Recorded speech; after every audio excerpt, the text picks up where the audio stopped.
अनुपात समानुपात चल रहा था। अनुपात समानुपात में संख्याओं के आधारित प्रश्न समाप्त हो चुके हैं। आज जानेंगे आय पर आधारित प्रश्न किस प्रकार के बनते हैं। देखिए, दो व्यक्तियों की आय का अनुपात, दो व्यक्तियों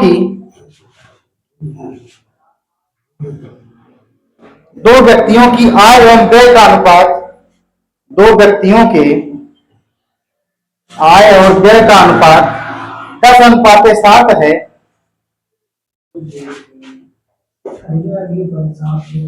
दो व्यक्तियों के आय और व्यय का अनुपात 10:7 है। यदि उस परिवार का व्यय 10,500 रुपए हो तो, यदि उस परिवार का व्यय 10,500 रुपए हो तो उसकी बचत कितनी होगी।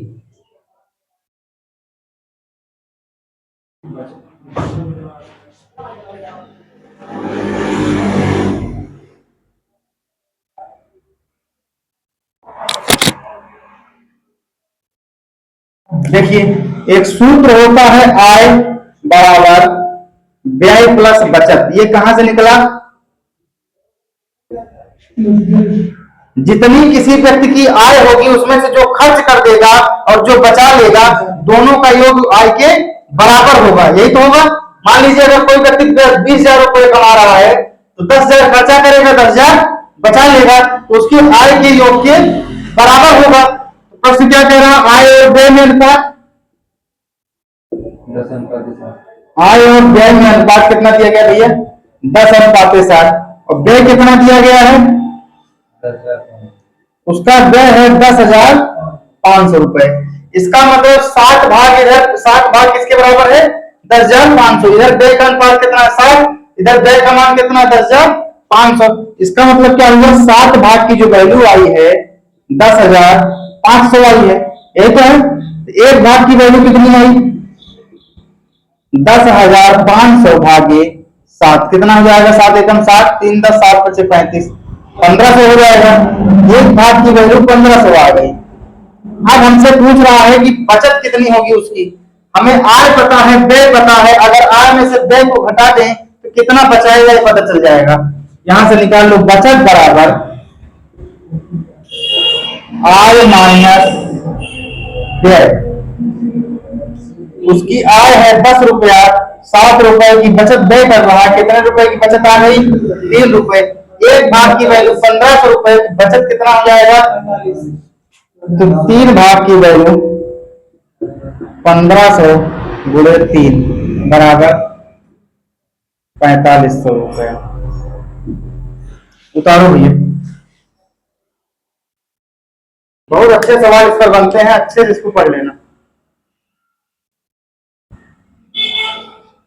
हो गया? अनुवाद समझ में आया है? अगला प्रश्न लिखो। इस बार उत्तर की अपेक्षा तुमसे ज्यादा है। राहुल अपनी आय का कुछ भाग खर्च करता है। राहुल अपनी आय का कुछ भाग खर्च करता है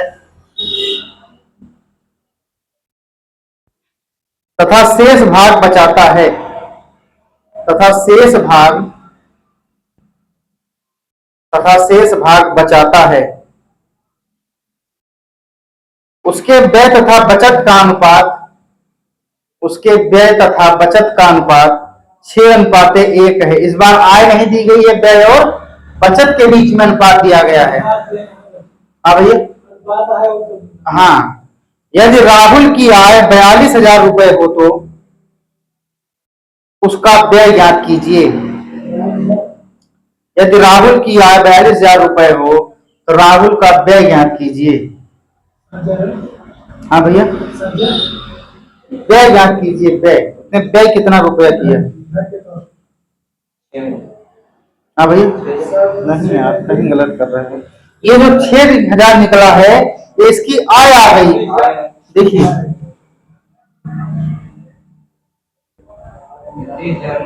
सारा खेल आय बराबर व्यय प्लस बचत से है। इस सूत्र को याद रखना, सवाल इसके कभी गलत नहीं होंगे। आय बराबर क्या है?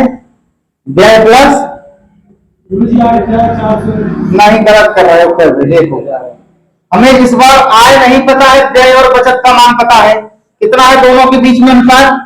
व्यय अनुपात बचत बराबर क्या है, 6:1। इसका मतलब व्यय और बचत को अगर जोड़ दिया जाए कितना हो जाएगा, आय हो जाएगी। तो आय बराबर कितना, 6, 7 हो जाएगी। 7 भाग की वैल्यू दिया है कितना, 42,000 रुपया। लिख दो, 7 भाग की वैल्यू 42,000 रुपया। तो 7 एक भाग की वैल्यू 6,000।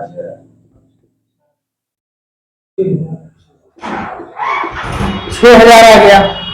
ये आय का एक भाग की आय की वैल्यू आई है और हमें व्यय का मान कितना पता है, 6। तो 6 भाग की वैल्यू 6,000 गुणे 6 कितना हो जाएगा भैया, 36,000 रुपया। जिसका पूछे उसके अनुपात से गुणा करा दो। अगर बचत पूछता तो कितना हो जाता, केवल 6,000। बचत पूछता तब क्या हो जाता, ये व्यय हो गया। और अगर बचत पूछता था, बचत एक भाग की वैल्यू 6,000 है, तो यहाँ बचत कितनी है, एक या एक है, यही तो है। तो 6,000 गुणे 1 कर देते, कितना हो जाता, 6,000। आय का मान पहले दिया हुआ है 7×42।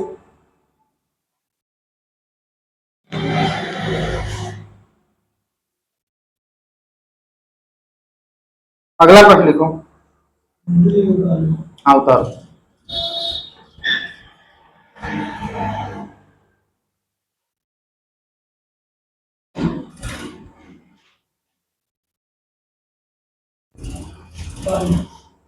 अगला टाइप चेंज करो। 3 श्रेणी के कर्मचारी, 3 श्रेणी के कर्मचारी ए, बी और सी, ए, बी और सी 1:2:3 के अनुपात में मजदूरी प्राप्त करते हैं। 1:2:3 के अनुपात में मजदूरी प्राप्त करते हैं।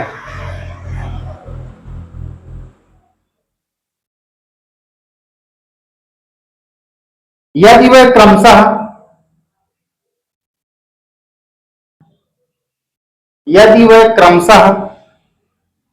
5%, 10%, 5%, 10% एवं 15% की वेतन वृद्धि प्राप्त करते हैं, 5%, 10%, 15% की वेतन वृद्धि प्राप्त करते हैं, उनकी मजदूरियों का नया अनुपात ज्ञात कीजिए। पहले मजदूरी 1, 2, 3 के अनुपात में थी, अब 15%, 5%, 10%, 15% की वृद्धि हो गई। तो 5% पहले वाले में, 10% दूसरे अनुपात में, 10 का 15% तीसरे अनुपात में वृद्धि हो गई। उसको निकाल लीजिए, उत्तर आ जाएगा।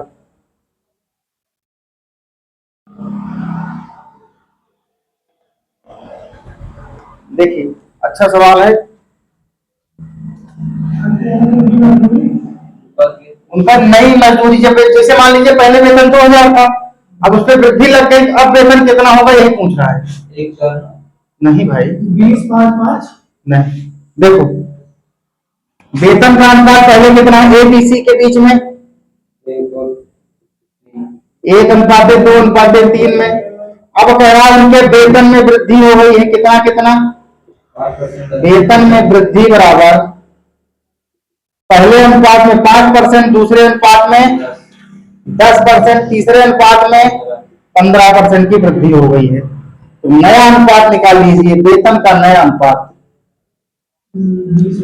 वेतन का नया अनुपात बराबर 1/5% की वृद्धि का मतलब कोई मान 100 होता है, उसमें 5% की वृद्धि हो गई, कितना हो गया 105%। का मतलब अनुपात लगाओ, इसको लिख सकते हैं 2 गुणे 110/100, 10% की वृद्धि, अनुपात 3 गुणे 115/, अनुपात का मतलब भाग होता है, 300 क्या हो जाएंगे, कट जाएंगे।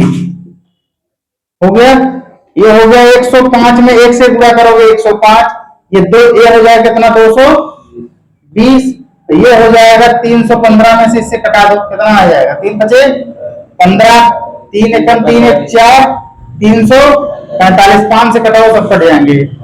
5 दूनी 10, 5 एकम 5, 5 चौक 20, 5 चौक 20, 5 छः 30 और 5 नौ 45। अब नहीं कटेगा ना। 21 अनुपात 44 अनुपात 69 के अनुपात में इनकी वेतन वृद्धि हो जाएगी। जो विकल्प में रहेगा, अगर विकल्प में काट के नहीं देगा तो ये भी सही है, विकल्प में काट के देगा तो नीचे वाला सही है।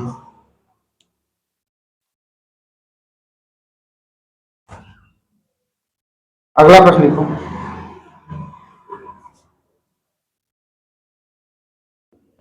हो गया अनुराग? उतारो उतारो।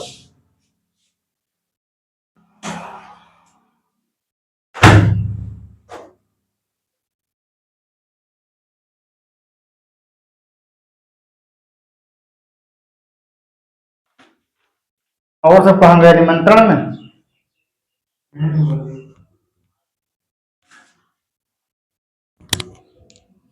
चलो, ए बी सी के वेतन का अनुपात,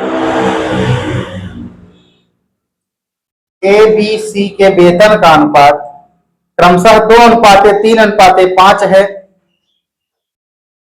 क्रमशः 2:3:5 है। यदि उनके वेतन में क्रमशः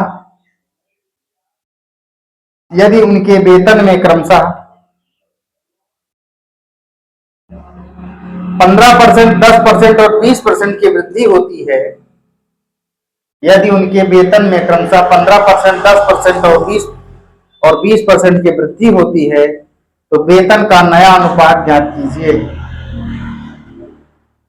तो वेतन का नया अनुपात ज्ञात कीजिए।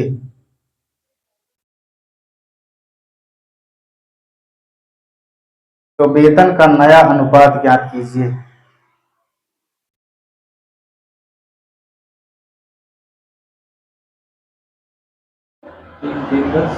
हाँ भैया, 3:3 गलत कर दिए सर। वृद्धि होती है, वृद्धि हो रही है।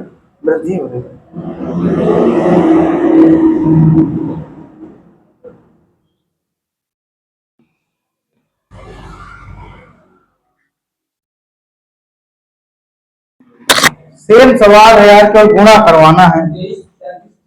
हाँ, अब तुम सही बता रहे हो। 6 नहीं आएगा, कहीं पर गलती की हो। चलो पढ़ो सवाल। ए अनुपाते बी अनुपाते सी के बीच में कितना अनुपात है? कितना अनुपात है? 2:3:5। कुछ नहीं करना है, केवल ये कह रहा है कि इनकी वेतन वृद्धि कितनी हुई है? 15। पहले वाले में 15% की, दूसरे वाले में 10% की, तीसरे वाले में 20% की, यही तो है। अब केवल इनका नया वेतन अनुपात निकाल लिए। वेतन का नया अनुपात, वेतन का नया अनुपात बराबर हो जाएगा 2 × 115/100 अनुपाते 3 × 110/100 अनुपाते 5 × 120/100 हो गया। 100 से कोई मतलब नहीं है, 100 कट जाएंगे तीनों। अब ये हो गया कितना? 100, 100, 200, 230। ये हो जाएगा कितना? 330। ये हो गया 12×5 = 60, 600। एक जीरो से जीरो खत्म। कहां से आया भैया 6? जी हम ऐसा भी है, जो आप 230 लिख रहे हैं उसमें 60 से जीरो से जीरो काट दिए। यहाँ नहीं, नीचे नीचे ये दो जीरो काट दिए। ये भी जीरो काट दिए। हाँ, वो काट दिया गुरुजी। हम इसका करेंगे ना, हमारा 100 दो जीरो काटेंगे, फिर ऊपर 2 जीरो लग के काटेंगे। यहाँ 2 जीरो कहाँ जो काट दिए? जब इसके हाँ बराबर है तो अपना दिमाग काट ले, कैलकुलेशन लगा रहे हो। 100 हटाओ, ऊपर गुणा कराना बन सका, इतना दिमाग काट लगा रहे हो, फिर इसका लासा बराबर करोगे बाद में।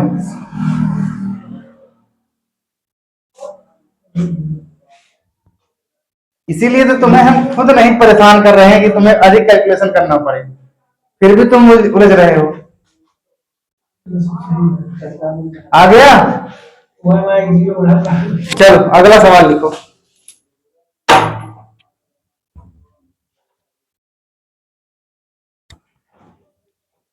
अगली टाइप डाल दो।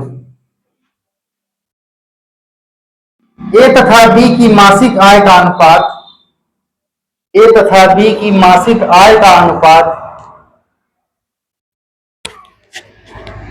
ए तथा बी की मासिक आय का अनुपात 3:4 है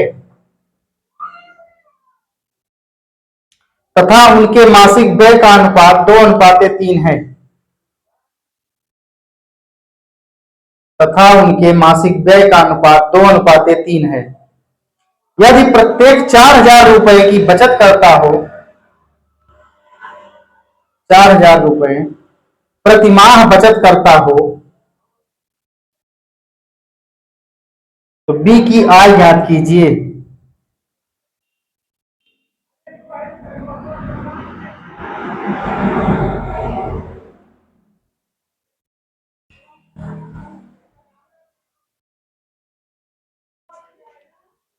अगर आय में से बचत को घटा देंगे तो क्या मिल जाएगा? आय में से बचत घटा देंगे तो क्या मिलेगा? जितना आय किए हो, मान लीजिए 20,000 किए हो, उसमें से अपनी बचत को माइनस कर दो, तो कितने पैसे बचे तुम्हारे पास? तो जितने पैसे बचेंगे उतना ही क्या करोगे तुम? व्यय करोगे। देखिए आय बराबर होता है क्या? व्यय प्लस बचत। और अगर हम इसमें से बचत को घटा दें क्या मिल जाएगा? व्यय मिल जाएगा। यही है। अब अनुपात बताइए, आय के बीच में कितना अनुपात है? 3:4, अर्थात इसकी वैल्यू 3x, इसकी वैल्यू 4x। अब बचत का अनुपात कितना है? बचत का व्यय का दिया है, व्यय का अनुपात कितना दिया गया है? 2:3। आगे अब कह रहा है कि उनका जो व्यय है, उनका जो बचत है, प्रत्येक 4,000 रुपए की बचत करते हैं। उनकी बचत दोनों लोग क्या कर रहे हैं? ए और बी 4,000 रुपए की प्रतिमाह बचत कर रहे हैं। हाँ भैया,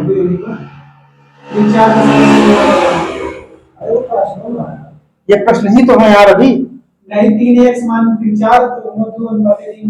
ये 2:3 तुम्हारा प्रश्न में दिया गया है बचत। अरे दे दिया गया है 2:3।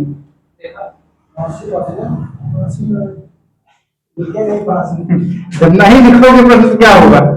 अब अगर आय में से बचत को घटा देंगे क्या मिल जाएगा? इसी के सूत्र रखिए, 3x माइनस बचत कितनी है भैया? 4,000। दूसरे की आय कितनी है? 4x। कह रहा है प्रश्न प्रत्येक 4,000 रुपए प्रति माह की बचत करते हैं। इसका मतलब पहला वाला भी 4,000 रुपए की बचत किया है और दूसरा वाला भी। जैसा प्रश्न कह रहा है वैसे लिखिए। आय और व्यय को घटाने के बाद, आय में से बचत घटाने के बाद क्या मिला हमको? व्यय में अनुपात कितना है? 2:3। अनुपात का मतलब बटा लिख दें, कोई दिक्कत? अब कुछ मत करिए, केवल तिरछा घटा कर लो। हाँ भैया, 3x माइनस 4×3 12,000 बराबर 2, 4 दूनी 8x माइनस 8,000। यही तो होगा। x को एक तरफ उठा लो और अचर पद को एक तरफ कर दो। 9x माइनस 8x बराबर हो जाएगा माइनस का 8,000 और प्लस का 12,000। यही तो होगा। ठीक है, यहां जो हो जाएगा x बराबर, ये घटा दोगे कितना आ जाएगा? 4,000। x की वैल्यू कितनी आ गई भैया? आय और व्यय में अनुपात 3:4 अर्थात 3x और 4x है। ए और बी की ए की आय कितनी हो जाएगी? 3x है, तो 3×4 12,000। और अगर बी की पूछेगा तब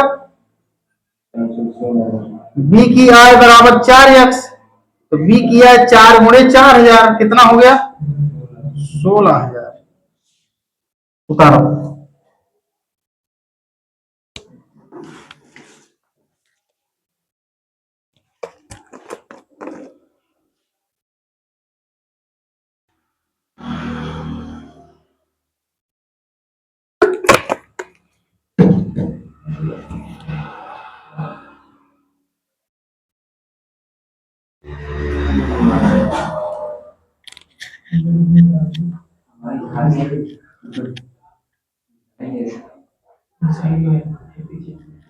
अगला प्रश्न लिखो।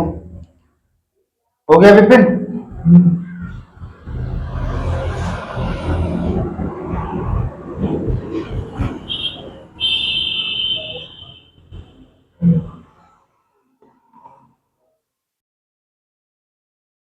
हो गया?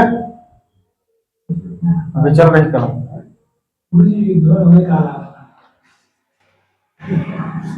हो सकता है हो जाए यार, अभी तक तो कोई रणनीति नहीं बन पाई, केवल उनको आर्थिक रूप से कमजोर करने का प्रयास किया जा रहा है।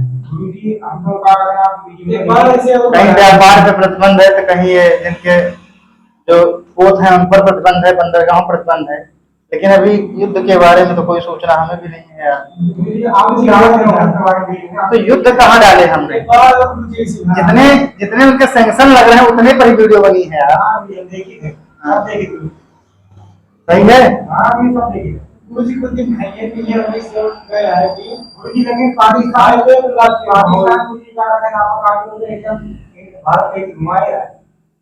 नहीं, भारत की भी सैनिक कमजोर नहीं, 13.5 लाख की सेना है हमारे पास। उनका मुंहतोड़ जवाब मिलेगा उनको, ये बात नहीं है।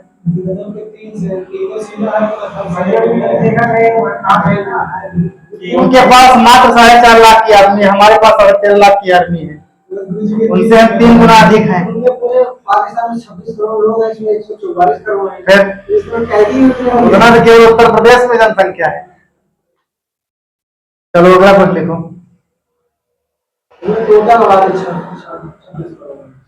पी तथा क्यू की आय 4:7। पी तथा क्यू की आय 4:7 के अनुपात में है।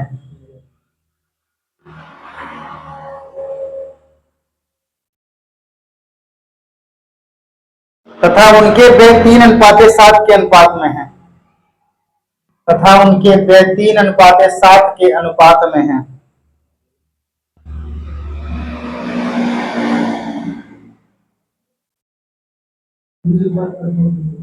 पी तथा क्यू की आय 4:7 के अनुपात में है तथा उनके व्यय 3:7 के अनुपात में है। यदि पी 10,000 रुपए बचाता हो, यदि पी 10,000 रुपए बचाता हो तथा क्यू 7,000 रुपए बचाता हो तो पी की आय ज्ञात कीजिए।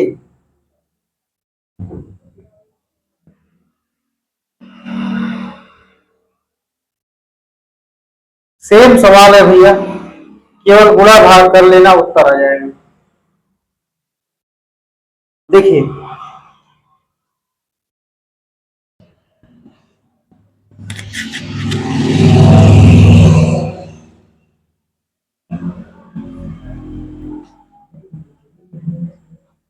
पढ़ो, सवाल पढ़ो। पी और क्यू के बीच में 4 और 7 का अनुपात है, यही है। ये इनकी क्या है? आय है ना, ये आय है ना, और इनके व्यय के बीच में कितना अनुपात है? पी और क्यू का जो व्यय अनुपात है 3:7 का। आय बराबर क्या होता है? व्यय प्लस बचत। और अगर व्यय बराबर निकालें क्या करना पड़ेगा हमें? आय माइनस बचत बराबर व्यय, यही होगा ना। इसी सूत्र पर रख दो, ये हो जाएगा। इनका आय कितना हो जाएगा? 4x अनुपात 7x। यहां लिख दो 4x माइनस बचत कितनी है भैया प्रत्येक की? पी की बचत कितनी है? 10,000। और क्यू की बचत कितनी है? 7,000। मान रख दो 4x माइनस 10,000 बटे 7x माइनस 60,000 बराबर व्यय में अनुपात कितना है? 3/7। तिरछा गुणा कर लो, उत्तर आ जाएगा। 7 चौक 28x माइनस 10 सत्ते 70,000 बराबर 7×21 x माइनस 7×21,000 हो गया। अचर राशि को एक तरफ कर दो, अचर राशि को एक तरफ कर दो, -21,000 प्लस 70,000 घटाओ कितना हो जाएगा 21, 60, 28, ये कितना हो जाएगा 49,000। तो यक्स की जो वैल्यू निकलेगी 7,000 आ जाएगी यक्स की वैल्यू 7,000। पी की आई निकाल लो। पी की आई का अनुपात कितना है 4x, तो 4×7,000 कितना हो जाएगा भैया 28,000।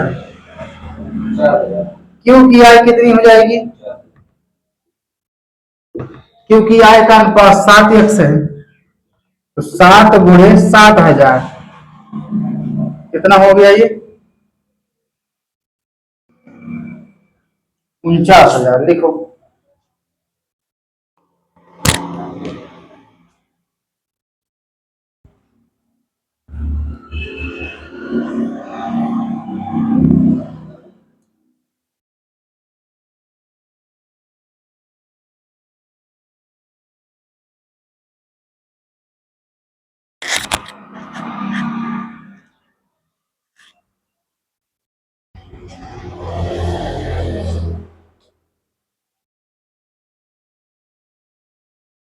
हो गया। अगला प्रश्न लिखो।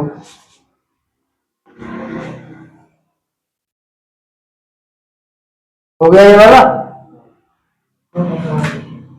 ए और बी की आय का अनुपात 2:1 है। ए और बी की आय का अनुपात 2:1 है। वे 5:3 के अनुपात में व्यय करते हैं। लिखो प्रश्न। ए और बी की आय का अनुपात 2:1 है तथा उनके व्यय का अनुपात 4:1 है। यदि ए और बी दोनों की कुल वार्षिक बचत, कुल मासिक बचत, यदि ए और बी दोनों की कुल मासिक बचत 5,000 रुपए हो तो बी की मासिक आय ज्ञात कीजिए।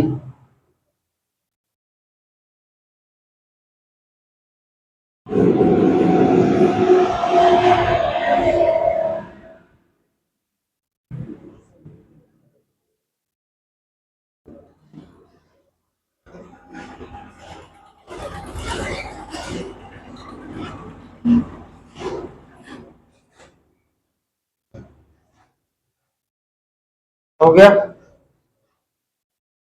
प्रश्न क्या लिखे हो, प्रश्न क्या लिखे हो। ए और बी की आय का 2:1 है। वे 5:3 के अनुपात में व्यय करते हैं। 5:3 के अनुपात में व्यय करते हैं, 4:1 के अनुपात में बचत करते हैं, ये लिखे हो। आगे फिर क्या है, ए और बी की कुल वार्षिक कुल मासिक बचत दोनों की कुल मासिक बचत 5,000 रुपए। अब लगाओ सवाल। अच्छा सवाल है ये। 15,000 नहीं, गलत है भाई, नहीं लगा पा रहे।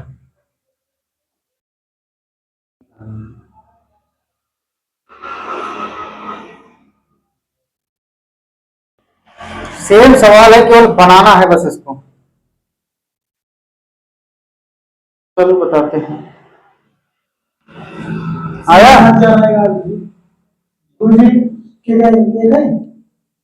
किसकी पूछा है, दोनों की बता दो। किसकी, दूसरे की, दूसरे गुरु जी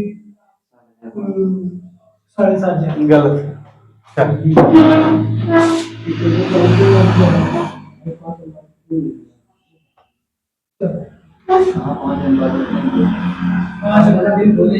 पांच अनुपात तीन के अनुपात बोने हैं, उनका व्यय है भाई। हाँ, व्यय भी दिया गया। उनकी आय, व्यय और बचत तीनों का अनुपात इस बार दिया गया। आय का अनुपात कितना है भैया, आय का अनुपात कितना है 2:1 में उनका आय है। उनका व्यय का अनुपात कितना है 5:3। बचत का अनुपात कितना है? 4:1। यही प्रश्न है। और वो कह रहे हैं कि वो 5,000 रुपए की दोनों बचत करते हैं। इसका मतलब इनकी बचत की वैल्यू दी गई है कितना? 5,000 रुपए। उन्होंने ये कंडीशन नहीं डाला है कि प्रत्येक 5,000 रुपए की बचत करता है। दोनों मिलकर कितने की बचत कर रहे हैं? 5,000 रुपए। तो दोनों की वैल्यू कितनी है हमारे पास?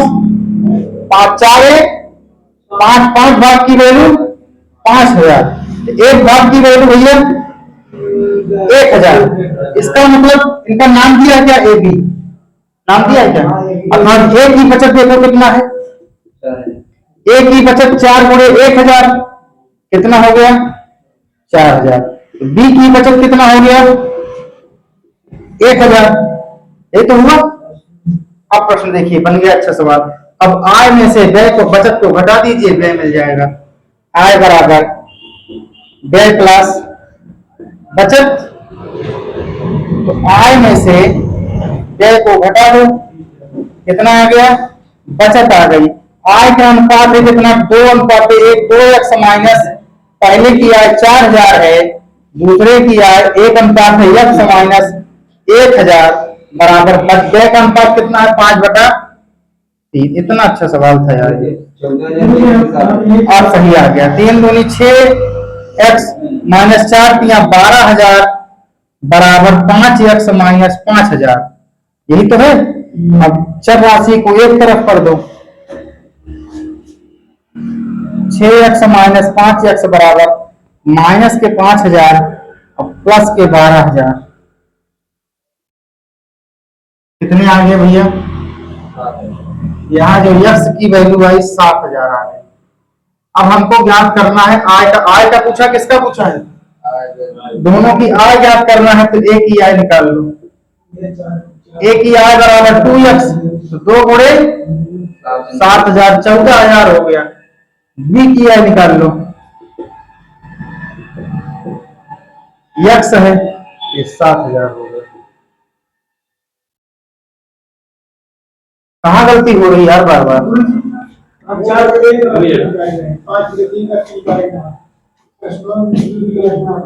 प्रश्न लिखो ना यार। मुझे लिखिए ताकि से पहले निकलते तो बिना बचत निकाले कैसे लगा लोगे? तो बात ना होते तो हाँ 5 3 लाख की लगाए तो कैसे लाख 5,000 थोड़ी लगता है कि 1,000 अगला हेडिंग डालो, जोड़ व घटाव पर आधारित प्रश्न। आय व्यय के प्रश्न समझ में आ गए। अब हेडिंग डालो, जोड़ व घटाव पर आधारित। जोड़ व घटाव पर आधारित प्रश्न।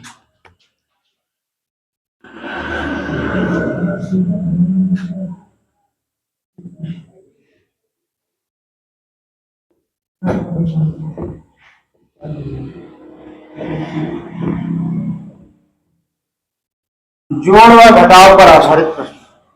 देखो पहला प्रश्न, दो संख्याओं का अनुपात 9:7 है। दो संख्याओं का अनुपात 9:7 है। यदि प्रत्येक संख्या में 6 जोड़कर उसे बढ़ा दिया जाए, यदि प्रत्येक संख्या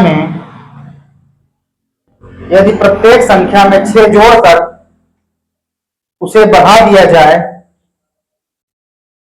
तो अनुपात 21:17 हो जाता है। तो अनुपात 21:17 हो जाता है।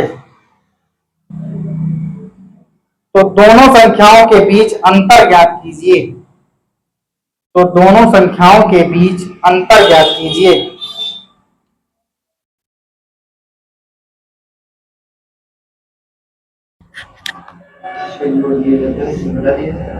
छह संख्याएं जोड़ना है। देखिए,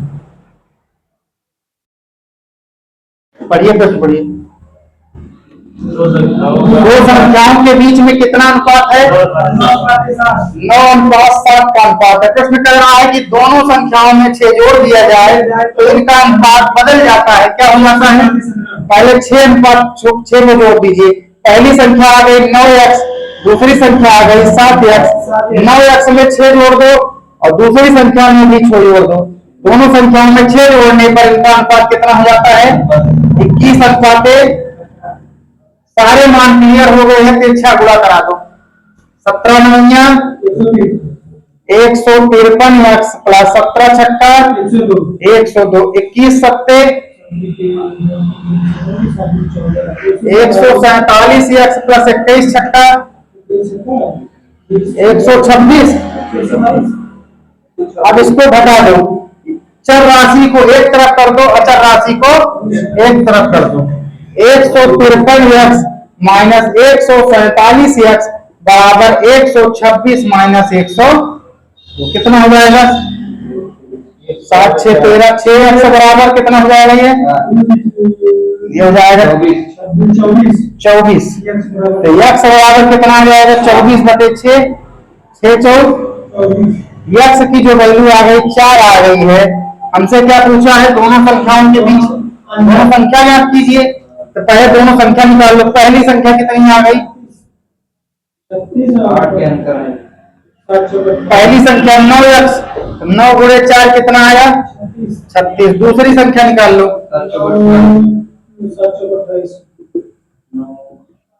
7 गुणे 4 कितना आ गया? 28। हमसे पूछा है कि पहली संख्या और दूसरी संख्या के बीच अंतर ज्ञात कीजिए। अंतर लिखो, अंतर बराबर पहली संख्या माइनस दूसरी संख्या। पहली संख्या 36, दूसरी संख्या 28, कितना आ गया? 8 का। यही उत्तर हो गया। ये आंसर रहे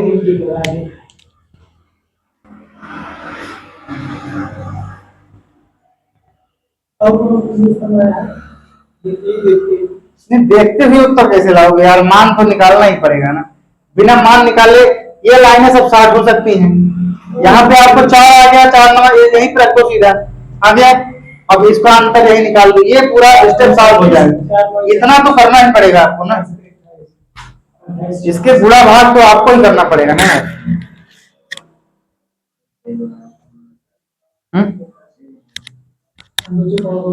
चलो आगे लिखो अगला सवाल। दो संख्याओं में 3:4 का अनुपात है। दो संख्याओं में 3:4 का अनुपात है। प्रत्येक में 30 जोड़ देने पर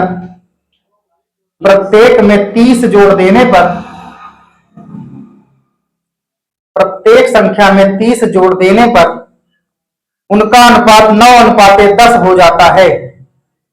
उनका अनुपात 9:10 हो जाता है। संख्याओं का योगफल ज्ञात कीजिए।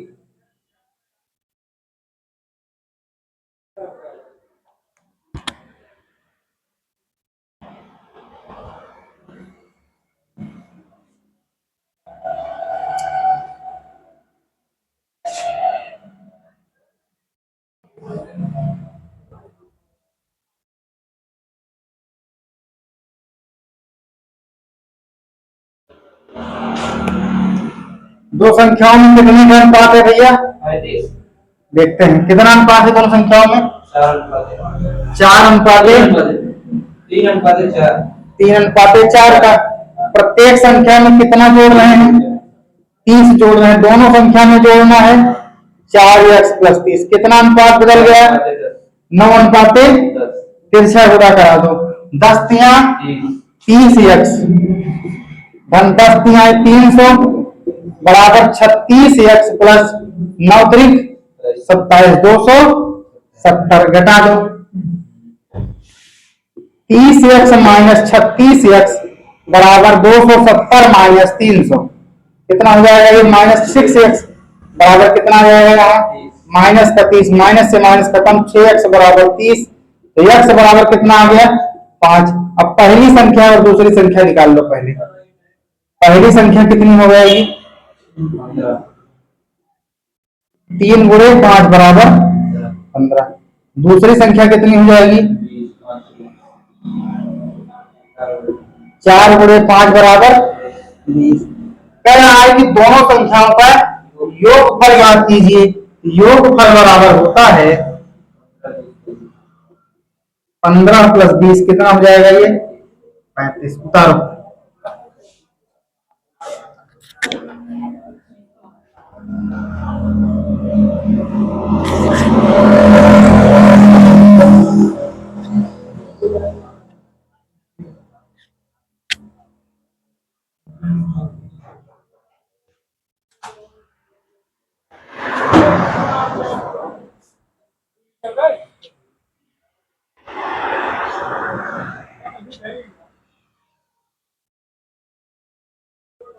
चौराहा पर न जाए, इधर आवे थोड़ा अमेठी तरफ चलेंगे तो एक जीआईसी स्कूल पड़ा तो आगे मदर मस्जिद कब्रिस्तान है। हाँ हाँ जीआईसी स्कूल पड़े ऊपर आगे क्रॉस हुआ। ठीक ठीक हाँ वही है।